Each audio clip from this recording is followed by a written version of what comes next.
Olá pessoal, sejam bem-vindos a mais uma etapa do curso Fundamentos de Freios e seus componentes. Hoje nós vamos iniciar a 7ª aula. E nessa aula a gente vai abordar o freio simplex do tipo S-Cam com atuação pneumática, também conhecido como freio a ar ou, na linguagem técnica, S-Cam Full Air Brake, quer dizer, é totalmente pneumático. Ele varia de diâmetros de 325 a 419 milímetros e os torques de frenagem são encontrados nele, gerados por ele, são maiores do que 40.000 Nm. Esse freio foi desenvolvido inicialmente para trens, para a ferrovia, em 1868. Em 1872, esse senhor George Westinghouse patenteou o primeiro S-Cam, como ele é conhecido até hoje, com pequenas minúcias, dependendo do fabricante, mas de uma forma geral, esse freio é bem conhecido no mundo inteiro, principalmente no mercado americano, e ele é muito utilizado em veículos comerciais, em caminhões cavalos tratores, em implementos rodoviários como reboques, semi-reboques, chamados também de trailers, em ônibus rodoviário, ônibus urbano, em caminhões de leves, de entrega urbana também usam esse sistema de freio. E as larguras das sapatas, também conhecidas como blocos de freios, vão de 100 a 254 milímetros. Ou seja, hoje no mercado nós temos freios a tambor do tipo S-Cam com 10 polegadas de lona de freio.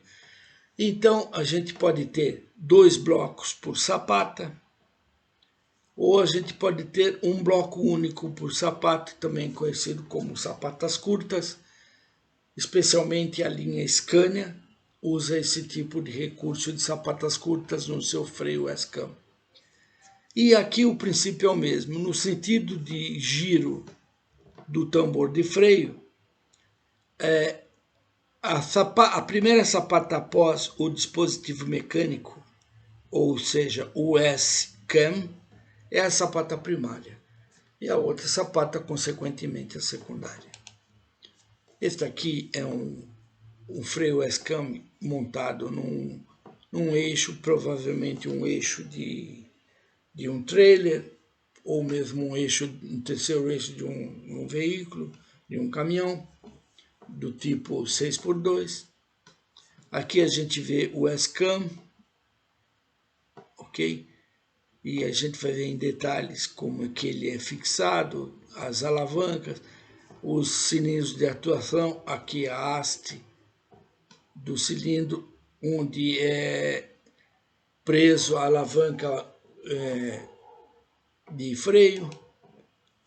Este aqui, como eu falei, é muito utilizado em caminhões, esse tipo de freio. Então, esse aqui é o cilindro atuador, a haste, a alavanca de freio, ela é fixada através de entalhes ao eixo S e através da atuação do ar que entra nesse cilindro de freio. Existe um diafragma aqui e uma mola. Esse diafragma se deforma em função do ar que empurra essa haste, que empurra essa alavanca. Consequentemente, o eixo S está preso por entalhe nessa alavanca. Ela movimenta esse eixo, que movimenta o S e os roletes das sapatas, que distendem as sapatas contra o tambor do freio. Aqui ele em vista explodida, então a gente tem as sapatas de freio, os blocos, as molas de retorno, o eixo S, o entalhe, onde é fixado a alavanca de ajuste ou alavanca de acionamento. Aqui é o suporte onde o eixo é fixado. Aqui é o suporte do eixo onde os cilindros de freio são fixados. E a gente vê aqui os roletes, e tem a ancoragem, e tudo mais. E este elemento aqui é o elemento estrutural chamado suporte, ou prato ou aranha no linguajar do comércio, né? Então aqui tem as ancoragens e aqui a gente vê onde passa o eixo S, que é o dispositivo mecânico de atuação para geração de força de acionamento. Agora nós vamos calcular o torque gerado por um S-Cam. Então é um exercício que eu deixo aqui para vocês, que a gente vai esmiuçar direitinho. Esse daqui é um freio com 2 blocos por sapata e todas aquelas dimensões A e B que a gente viu no freio simplex, as dimensões do posicionamento das sapatas em relação ao centro do tambor e aos roletes, ao atuador. Essas dimensões são dadas nesse freio. A gente tem a distância entre as ancoragens C32, a gente tem o diâmetro do tambor de 413 milímetros, então significa que o raio do tambor de freio é 206,50 e a espessura desse bloco, dessa lona de freio, é de 19 milímetros. Aqui é o sentido de giro e aqui são os ângulos onde são montadas as sapatas para a gente determinar o ponto inicial de frenagem, ok? O eixo S, a involuta, também conhecida como involuta, e os roletes onde esse eixo, ao se movimentar, essa involuta, esses roletes correm sobre a involuta e eles aplicam uma força F de acionamento aqui nesse sentido. E a sapata, esta aqui seria a sapata primária e essa sapata secundária. No sentido de giro do tambor, ou primeira sapata após o dispositivo de aplicação. No caso da atuação hidráulica, é o cilindro de roda. Aqui é o eixo S, é involuta, ok? Dados todos esses ângulos que a gente obtém através do desenho do freio, a gente então vai calcular o torque gerado por um S-Cam e a gente vai se surpreender a ponto de saber o quanto de torque, de força de acionamento e de torque é gerado e a força de atrito é gerada por um freio desse. Aqui é um freio S-Cam montado, ou seja, a gente vê aqui as sapatas, né? O eixo S. Então, se por exemplo esse tambor tem esse sentido de giro, após o dispositivo mecânico, essa sapata primária e essa secundária. Então você vê que conforme esse eixo S gira, ou seja, esse rolete trabalha em cima dessa involuta e gera uma força de aplicação de acionamento para esse lado e uma força de acionamento de aplicação desse lado. O que a gente vê aqui é o cilindro combinado, é o cilindro de serviço, e esse daqui é o cilindro chamado spring brake, ou freio de mola. Então, o cilindro de serviço ele funciona com a aplicação da força do pedal de freio ou da válvula pedal, que gera a pressão, e essa pressão gera então na área desse cilindro de freio uma força de acionamento, que é uma haste linkada à alavanca de acionamento. Essa alavanca é entalhada no eixo S, que gira essa involuta e faz a ação sobre os roletes. Esse spring brake, o freio de estacionamento, ele tem uma mola sob a ação de pressão de ar nesse cilindro, uma mola comprimida. Essa mola ela tem força de 1.500 kg. Sobre a ação do ar, ela fica comprimida. Quando o motorista aplica a válvula do freio de estacionamento, de liberação, a válvula moduladora ou a válvula push-pull, o que acontece? Esse ar que está comprimindo essa mola, ele é descarregado por uma válvula de descarga rápida, e a mola distende, ela distende um diafragma que tem aqui dentro e uma haste. Então, os 1.500 quilos agem nesse sentido, é uma força que age nesse sentido e que aciona a alavanca de freio que está linkada ao eixo S, ele aciona os roletes das sapatas que aplicam, então, a sapata contra o tambor de freio. Esse é o princípio de funcionamento básico do spring brake, do freio de estacionamento ou do freio de mola, ok? Então vamos lá. Se a gente pegar agora, analisar o freio, onde você tem a força de aplicação aqui, e pegar um elemento da lona de freio, chamado de teta, a gente pode efetuar a análise do momento o momento de equilíbrio em torno dessa ancoragem H, a gente determina assim a pressão máxima sobre essa lona de freio, que é a parte geométrica da lona do freio, o B mais C vezes a força de acionamento, em função, dividido pelo raio do tambor, o raio do freio, a espessura da lona e esse Φ1 e Φ2, que são os ângulos aqui de posicionamento da sapata no freio, ok? Onde o Φ1 é dado por θ2 menos θ1, toda essa expressão aqui.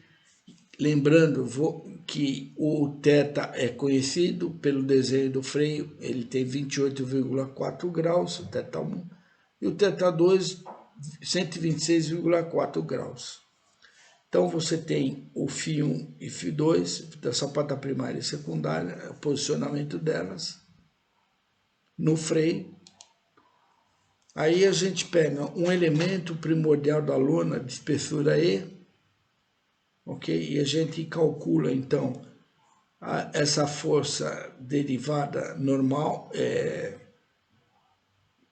A gente precisa conhecer a área desse elemento de lona, o ds, que é IR de θ. Porém, a força, a gente sabe que pressão é força sobre a área, então a força é a pressão vezes a área. A força normal aqui, que é o contato da lona de freio com o tambor de freio, gera uma força normal através da força de acionamento, é uma reação da força normal. Nesse elemento de lona, a gente tem então o elemento da força normal, P vezes a área, né? Pressão vezes a área, e sendo a área esse IR de θ, a gente substitui essas expressões, e a expressão da força de atrito também é conhecida, que é o coeficiente de atrito vezes a força normal. Então a gente tira desse elemento de lona aqui essa impressão da força de acionamento, ok? Então a gente também lembra que o torque de freio é força de acionamento vezes o raio do freio. E a gente fazendo toda esse trabalho matemático, a gente determina qual é a derivada do torque. E pegando essa derivada do torque, integrando ela de θ1 a θ2, que é todo o arco da sapata, né, do posicionamento dela no freio, e com a pressão máxima, a expressão da pressão máxima, a gente chega à conclusão que o torque de freio é toda essa expressão aqui. A gente pode calcular o torque desse freio como toda essa expressão, salientando que o Φ1 mais ou menos o atrito vezes o Φ2.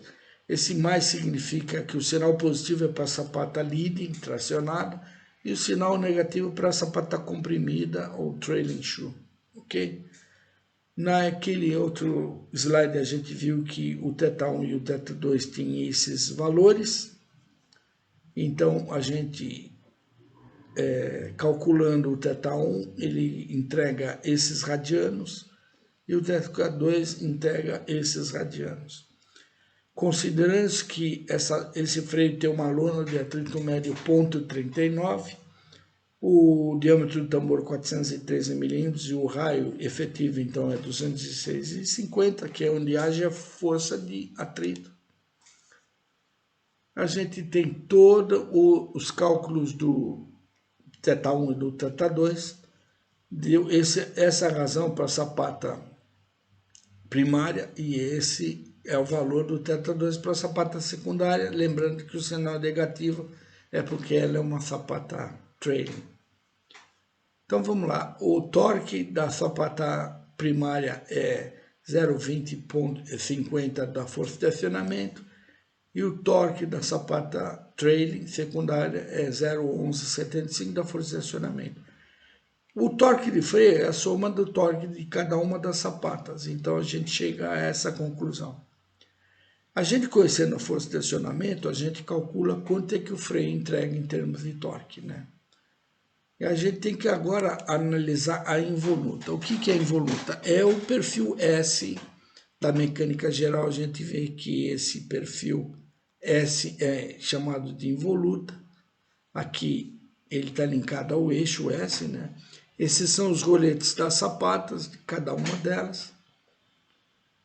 Este aqui é o ponto médio de aplicação da força no rolete, quando o eixo S, quando a involuta S toca o rolete, o F é um resultante do ponto médio de aplicação dessa força, da força de acionamento em função da força média.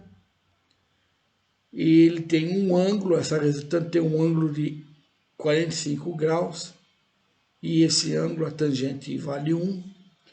Esse daqui é o raio do Kame, cada fabricante de freio tem um eixo S determinado para o tipo de freio dele. Esse freio em particular tem um raio do Kame de 35 milímetros. E o raio do Kame, ele muda conforme o projeto do freio. A gente tem que analisar o que o fabricante determina em termos de força de acionamento, torque de freio, e essa involuta S tem uma participação especial nisso daí. E a gente também tem que analisar o seguinte: quando a gente tem um freio montado, a gente tem todo o diâmetro do freio, do tambor e o diâmetro da lona do freio em si, existe uma folga lona-tambor proporcional, ou seja, se o diâmetro do tambor é de 413, o diâmetro do freio é de 412, 410,5, dependendo da folga lona-tambor que o fabricante determina que o freio dele entrega. Então, quando a gente tem um desgaste excessivo da lona de freio e a gente tem o desgaste excessivo do tambor de freio, essa folga lona-tambor ela aumenta muito. E esse eixo S, essa involuta, ela é calculada para trabalhar com o mínimo de espessura de lona de freio e com o máximo de desgaste do tambor de freio. Caso contrário, se esses valores não forem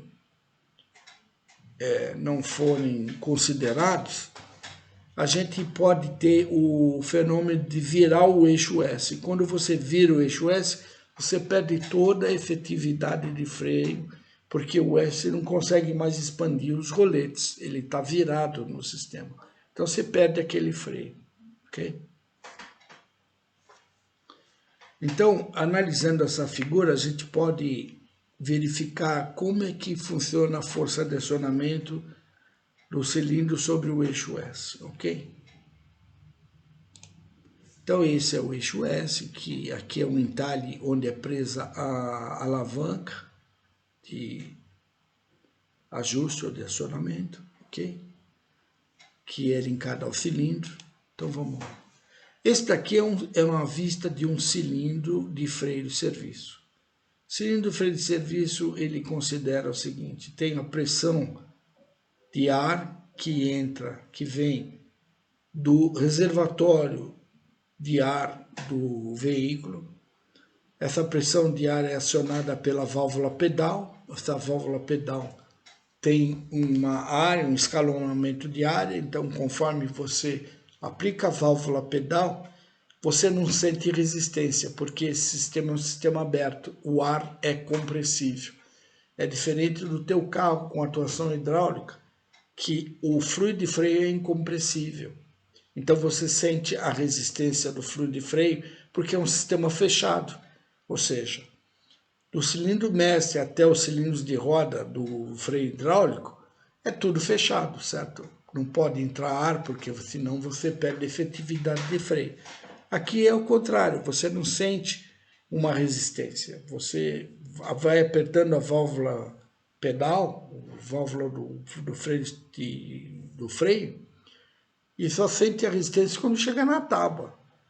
Então você apertou tudo, o escalonamento de ar, ele abre toda a pressão possível, o aumento de pressão do reservatório. Essa pressão sai do reservatório pela tubulação de freio, entra no cilindro de serviço. O cilindro de serviço tem uma área, que a gente vê aqui embaixo.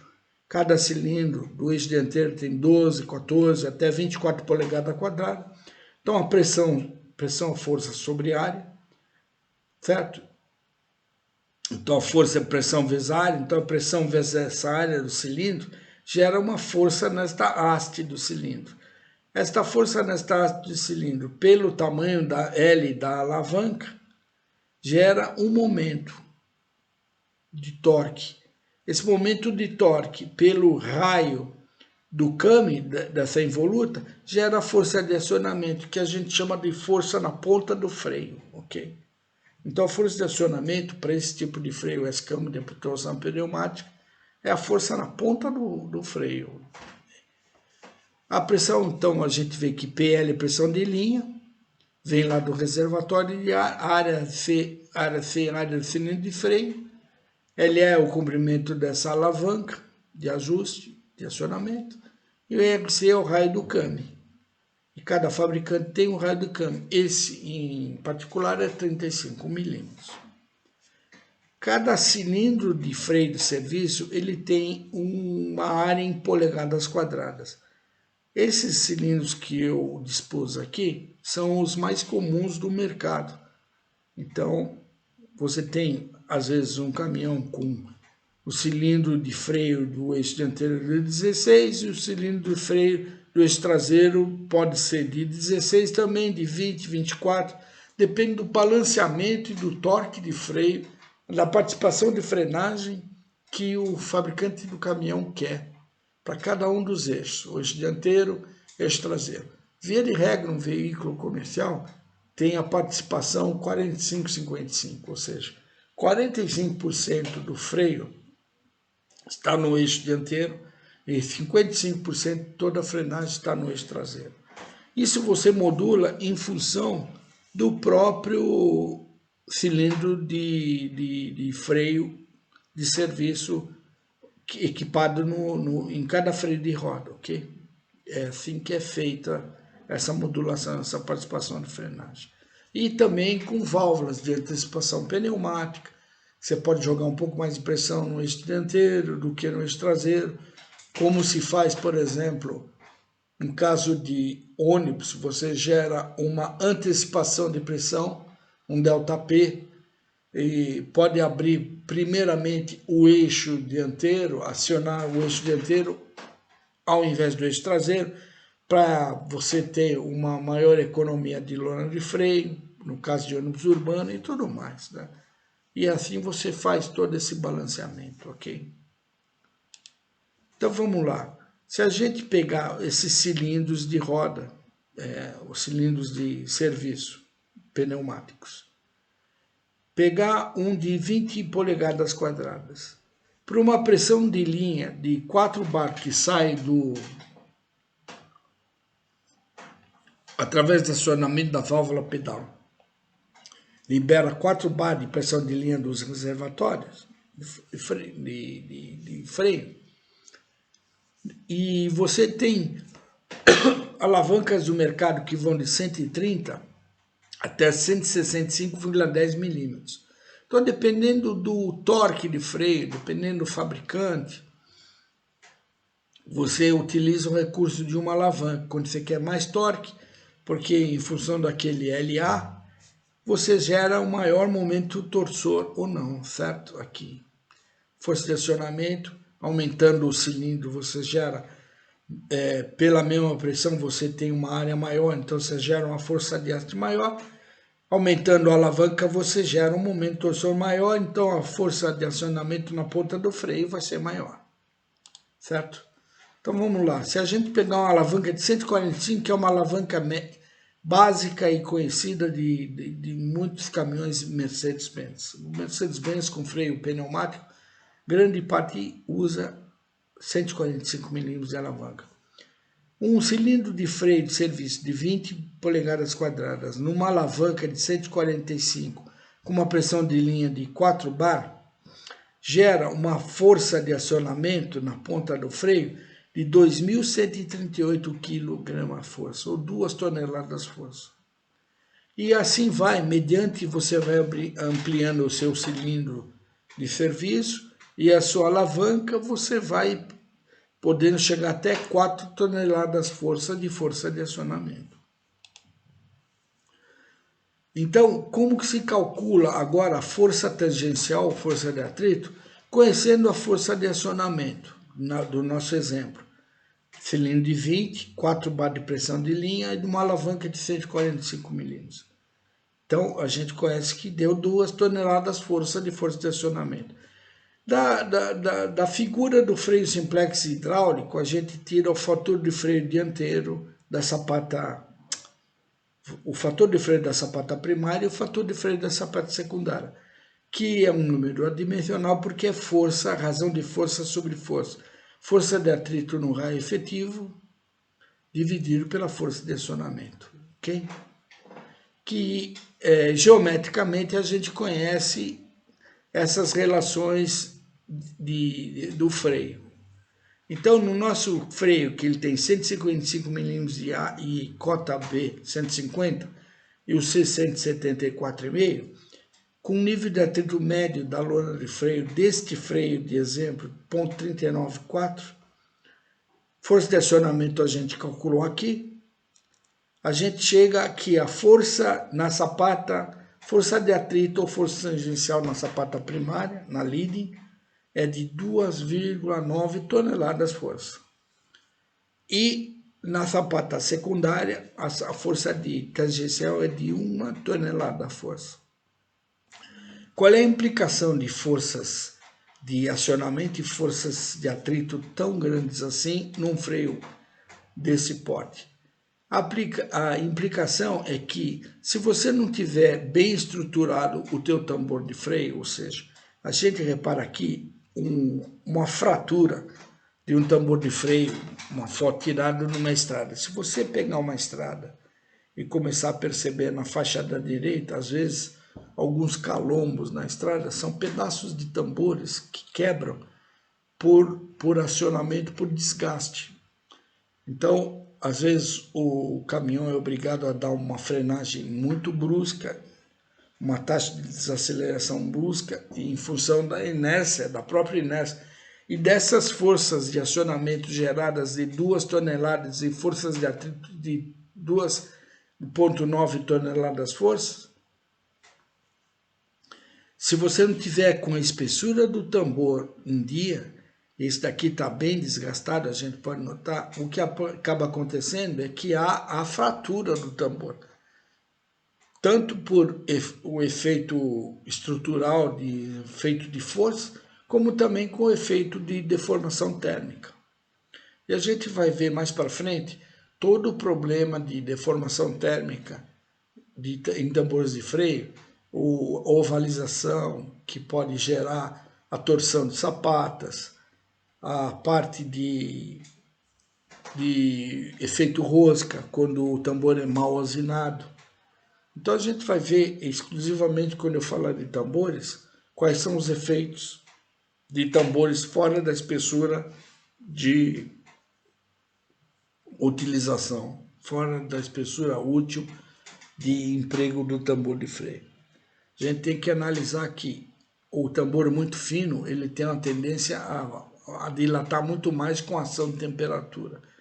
E nós não podemos esquecer e lembrar que para você transformar a energia cinética do veículo em movimento em energia térmica, no caso desses freios escame, o elemento que mais troca calor com o ambiente é o tambor de freio, em função da própria massa dele. Então, o que acontece é que se você não está com a massa do tambor em boas condições, o tambor com uma espessura muito fina, você não tem essa troca de calor adequada e o tambor chega realmente a fraturar, tá? Ou mesmo ter o efeito boca de sino, né? Ok? Aqui estão as ações das forças na sapata primária, as ações da força na sapata secundária. O que a gente calculou foi a força de acionamento de 2,1 tonelada força, que resultou exatamente nas forças tangenciais na sapata primária e as forças tangenciais ou forças de atrito na sapata secundária. Ok? Já que aquele A, B, o C é tudo conhecido, ok? Do nosso freio. Um método rápido de selecionar um freio tipo S-Cam. Nos Estados Unidos é comum eles selecionarem a lona de freio que você está propondo para um freio S-Cam através desse cálculo A vezes L. Esse cálculo A vezes L, que considera o raio do câmbio, da involuta, como eu falei, cada eixo S tem uma involuta, tem um perfil de involuta. Aqui é o nível de atrito da lona de freio que você está propondo, aqui é o peso por eixo, por roda. RR, raio de rolamento, circunferência de rolamento, cada pneu tem um raio de rolamento que entra no cálculo, isso daqui é calculado, ou às vezes o fabricante de pneu já te dá isso, é conhecido. A aderência do pneu solo sempre entra, né? A aderência, pessoal, que é tudo, é a aderência do pneu solo que freia, que desacelera o veículo.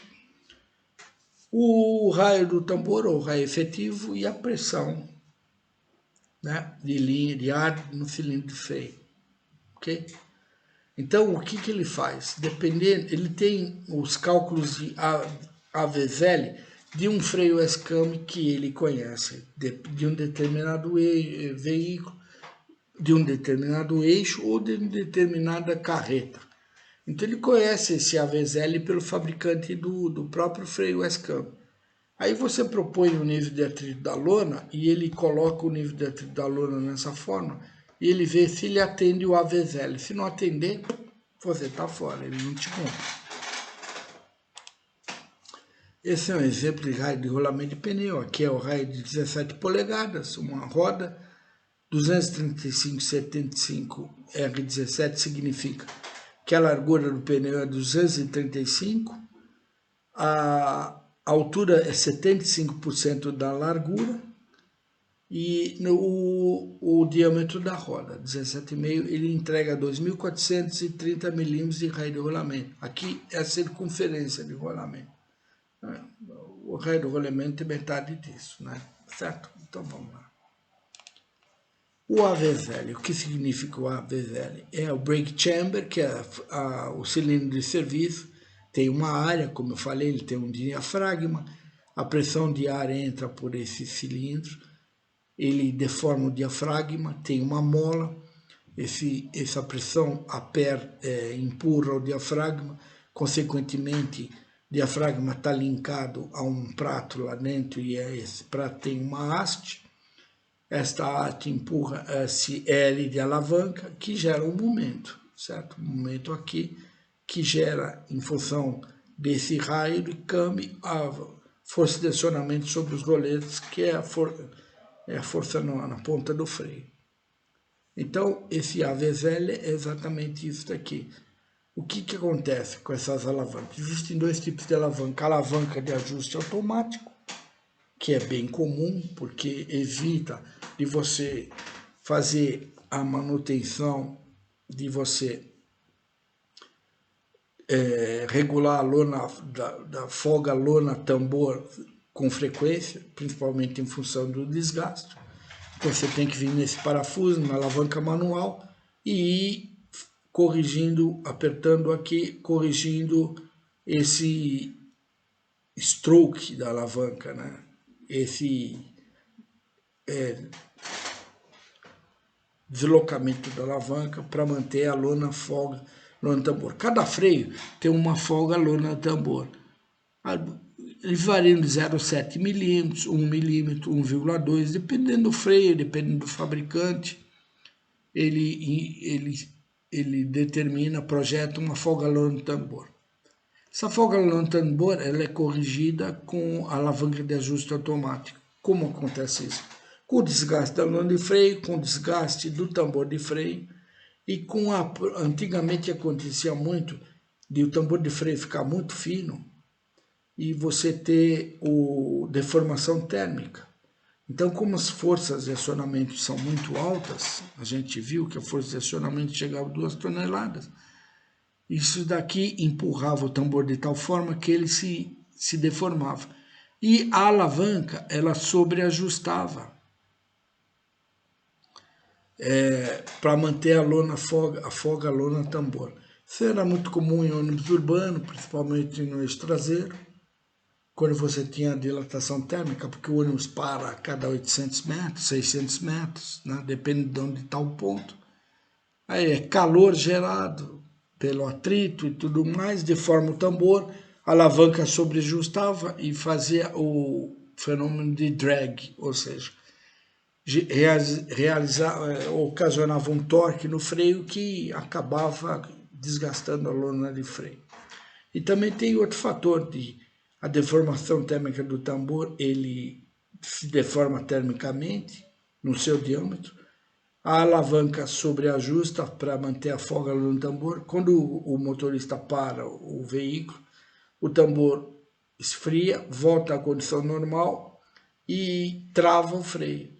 Por quê? Porque a alavanca corrigiu essa folga no tambor e manteve a sapata, depois de freio, aplicada no tambor. Quando o tambor encolhe, ele pressiona tudo e trava o freio. Hoje em dia, provavelmente eles devem ter corrigido isso, as alavancas elas evoluíram bastante, mas na minha época tinha muito problema, principalmente de drag, de freio, que também ocasionava em ônibus urbano, sobreajustava, fazia com que a sapata de freio, a zona de freio entrasse em contato direto com o tambor de freio quente, aí você tinha a vida da lona de freio baixa pra caramba, né? Bom, eu fico por aqui nessa aula, já tem bastante informação. Na próxima aula a gente vai ver como é que se calcula a potência gerada por um freio desse num caminhão. Então vai ver qual é a relação da potência do motor com a potência de freio nesse caminhão. E se você estiver gostando, compartilhe esse vídeo para a gente aumentar a comunidade de pessoas que se interessam por essa parte da engenharia de chassi, da engenharia da mobilidade, né? E se vocês estão gostando, deixa um likezinho para dar um incentivo para a gente. Tiverem alguma dúvida, precisar de algum esclarecimento a mais, eu tenho um e-mail que eu coloco aí. Ou então vocês podem fazer no próprio comentário do vídeo, ok? E se vocês puderem se inscrever também ajuda bastante. Desejo a todos tudo de bom e que Deus os abençoe.